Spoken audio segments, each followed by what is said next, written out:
సాక్ష్యాలు దుడిచేస్తున్నారు అంటే దాంట్లోనే అర్థం అయిపోవట్లేదా వీళ్ళే దోషులు అని? ఎందుకు అర్థం కావటం లేదు జగన్మోహన్ రెడ్డి గారు?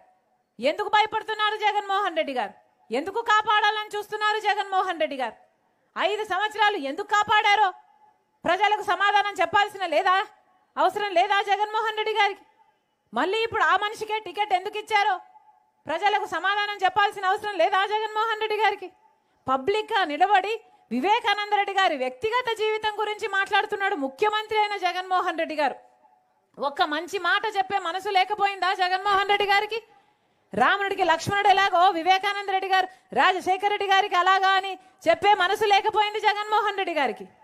ప్రజల సేవలో చచ్చిపోయాడు అని చెప్పే మనసు లేకపోయింది జగన్మోహన్ రెడ్డి గారికి. ఆఖరి నిమిషం వరకు అదే అవినాష్ రెడ్డికి అదే వైసీపీ పార్టీకి ప్రచారం చేస్తూ చనిపోయాడు అని చెప్పే మనసు లేకపోయింది జగన్మోహన్ రెడ్డి గారికి. తీరా చూస్తే మైకు పట్టుకొని వేల మంది లక్షల మంది